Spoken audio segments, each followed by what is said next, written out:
সেটা বুঝবার জন্য আমাদের আজকের এই আয়োজন। আল্লাহ পাক রব্বুল আলামিন হাকামুল হাকিমিন নারী জাতিকে ওয়াজ করে আল্লাহ নিজেই নারী জাতির অনুসরণের জন্য আদর্শ স্থানীয় দৃষ্টান্ত এক্সাম্পল দিচ্ছে।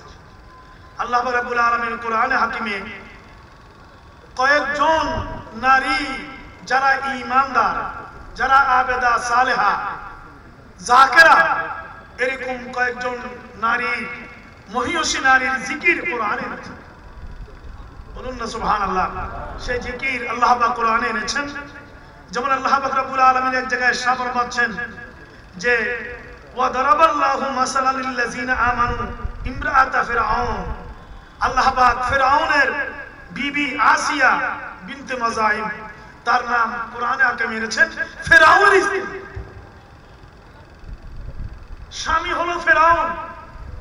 এখনো কোন স্বৈরাচারী সরকার কে গালি দিতে হলে মানুষে ফিরআউন বলে ডাকে, এটা একটা গালি হয়ে গেছে। কিন্তু আল্লাহ পাক রব্বুল আলামিন এই ফিরআউনের স্ত্রী এত আবেদা সালেহা, ঈমানদার, তাকওয়া, পরহেজগারী, আল্লাহ পাক বিশ্বের নারী জাতির জন্য তার জীবনটাকে, তার নামটাকে কোরআনে হাকিমে উচ্চারণ করে বিশ্বের মা বোনদের জন্য ওটা একটা উদাহরণ হিসেবে সেট করেছে। কেমন কথা! ফিরআউনের স্ত্রী আসিয়া, উনি ঈমানদার হওয়ার কারণে, উনি আবেদা জাহেদা হওয়ার কারণে,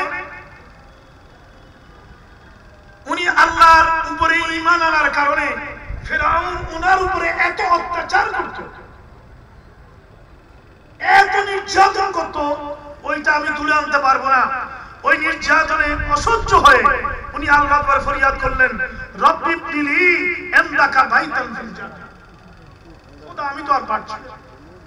আল্লাহ, ফিরআউন আমার স্বামী, সে এই দেশের বাদশা রাজা, আমি তুমি খোদাকে মানার কারণে, তোমার উপরে ঈমান আনার কারণে ফিরআউন যত রকমের অত্যাচার আছে আমার জন্য করছে।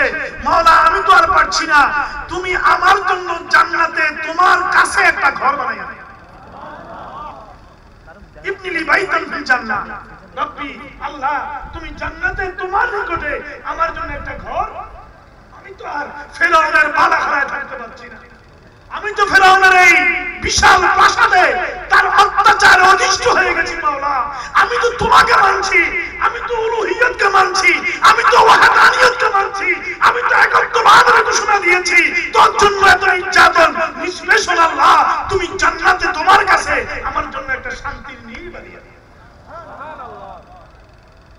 আল্লাহ রাব্বুল আলামিন জান্নাতে ফিরআউনের স্ত্রী আসিয়ার জন্য, এই মহিয়সী মহিলার জন্য, খোদা প্রেমিক এই নারীর জন্য এমন একটা ঘর বানালেন।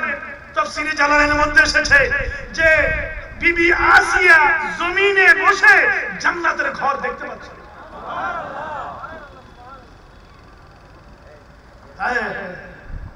আমার মা বোনরা কোথায় আছেন? আপনাদের জন্য আদর্শ বিবি আসিয়া, আপনাদের জন্য আদর্শ মা ফাতেমা, আপনাদের জন্য আদর্শ মা আয়েশা সিদ্দিকা, আপনাদের জন্য আদর্শ মা খাদিজাতুল কুবরা। সুবহানাল্লাহ বলবেন না? একদিকে তো ফিরআউনের স্ত্রী আমাদের জন্য एग्जांपल, অন্যদিকে আবার নূহ এবং লূত, নূহ আলাইহিস সালাম এবং হযরত নূহ আলাইহিস সালাম, ওনার স্ত্রী নবীর স্ত্রী হয়েও ও আমাদের জন্য एग्जांपल নয়। হয়েছে নবীর স্ত্রী কিন্তু ঈমান নাই, ঈমান নাই। তখন এরকম বিয়ে শাদী জায়েজ ছিল শরীয়ত ইসলামী আসার আগে। যাক, ওদিকে আমি যেতে পারবো না। আমার বন্ধুরা, আমার মুহতারামা মা ও বোনেরা, আজকে মা খাদিজার কথা আসলো। মা আয়েশা বললেন, জি ইয়া রাসূলুল্লাহ, আমি দেখি আপনি বললেন আপনি আমাকে সবচেয়ে বেশি ভালোবাসেন, কিন্তু আমি দেখি খাদিজার কথা শুনলে আপনি অন্যরকম হয়ে যান। আমার রাসূল বললেন, আয়েশা রে শুনো, সে তো আমার অত্যন্ত কষ্টের সময়ের স্ত্রী, সে তো আমার অত্যন্ত দুঃখের সময়ের স্ত্রী। মক্কি জিন্দেগিতে নবুয়ত আসার আগে আল্লাহ রাসূল যখন জবালে নূরে একান্ত সাধনায় চলে যেতেন, নবুয়ত প্রকাশের আগে সেই জবালে নূর মক্কাতুল খানায়ে কাবা থেকে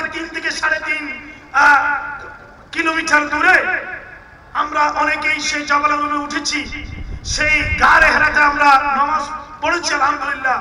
আল্লাহ রসুল সেখানে বসে বসে সেখানে ইবাদত রিয়াজত সাধনা করতেন। 40 বছর বয়সে নবুয়ত প্রকাশের পূর্বে মা খাদিজা সেই মক্কাতুল মুকাররমা থেকে সেখান থেকে খাওয়া দাওয়া তৎকালীন সময়ের শুষ্ক রুটি খেজুর পানি এগুলো নিয়ে সেখান থেকে জাবালে নূর উঠতে উঠতে 2.5 ঘন্টা 3 ঘন্টা লাগে সেখানে গিয়ে আল্লাহ রসুলকে সান্নিধ্য দিতেন। জোরে বলে বলেন না সুবহানাল্লাহ। এটা ছিল আগের কথা। নবুয়ত প্রকাশের পরে মা খাদিজা নিজের কোটি কোটি টাকা দিনার দিরহাম ইসলামী সমাজ রাষ্ট্র প্রতিষ্ঠার বিনির্মাণের জন্য আমার নবীর কদমে ঢেলে দিলেন। আমার রাসূল তাকে তো বেশি ভালোবাসবেনই। আমার রাসূলের পাশাপাশি এই মহিষী উম্মুল মুমিনিন মা খাদিজাতুল কুবরা, যিনি জান্নাতুল মুআল্লার মধ্যে এখন আরাম ফরমাচ্ছেন, তার এই বিশাল খেদমত আজকে নারী জাতির জন্য উপমা, নারী জাতির জন্য আদর্শ। মা ফাতেমা বললেন, ইয়া রাসূলুল্লাহ, আপনি তো চলে যাচ্ছেন, আমি কিভাবে থাকবো? আমি একা একা কিভাবে থাকবো? আল্লাহ রাসূল বললেন, ফাতেমা রে, তোমাকে একা একা থাকতে হবে না, আমি চলে যাবার কিছুদিন পর তুমিও তোমাকেও যেতে হবে। সুবহানাল্লাহ বলবেন না? এই জন্য দেখা যায় অত্যন্ত কম বয়সে মা ফাতেমা, আল্লাহ রাসূল মা ফাতেমাকে এত ভালোবাসতেন। সেই ভালোবাসা শুধু পিতার কন্যা হিসেবে নয়, ওটা তো আছেই। ওই ভালোবাসা আজকে আমাদের জন্য একটা সুন্নত, আমাদের জন্য এটা একটা আদর্শ শিক্ষা দিয়েছে। আল্লাহ রাসূল ইন্তেকাল শরীফের ওয়াফাতের 6 মাসের মধ্যে মা ফাতেমার ইন্তেকাল।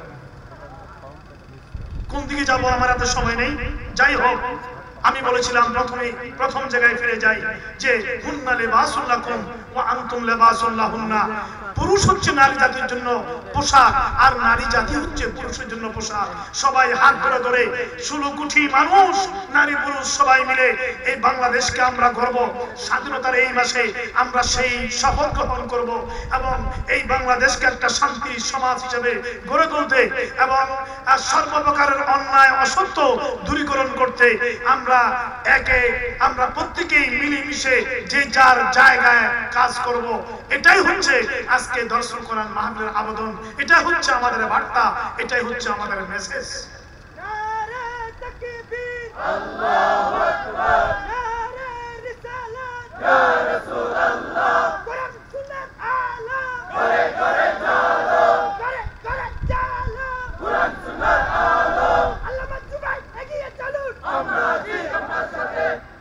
যাই হোক, আমি সবাইকে ধন্যবাদ জানাই, সংশ্লিষ্ট সবাইকে এত সুন্দর আয়োজনের জন্য, এবং আগামীকাল যেন আমাদের আরো সুন্দর হয়, আমরা যেন সুন্দরের কোনো শেষ নাই, এই আশাবাদ ব্যক্ত করে মুহতারামা মা বোনদেরকে বলবো, আপনাদের সন্তানদেরকে আপনার ঘরের ভিতরে আপনি সেই ইন্তজাম গড়ে তুলবেন, যাতে আপনার সন্তানেরা, স্বামী, সবাই, ছেলে মেয়েরা সবাই যেন দ্বীনের উপরে থাকে।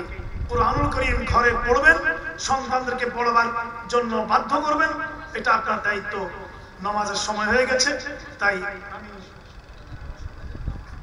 হ্যাঁ, সবাই যেন নামাজি হয়, সেভাবে নিজের জীবনে বাস্তবায়ন করে।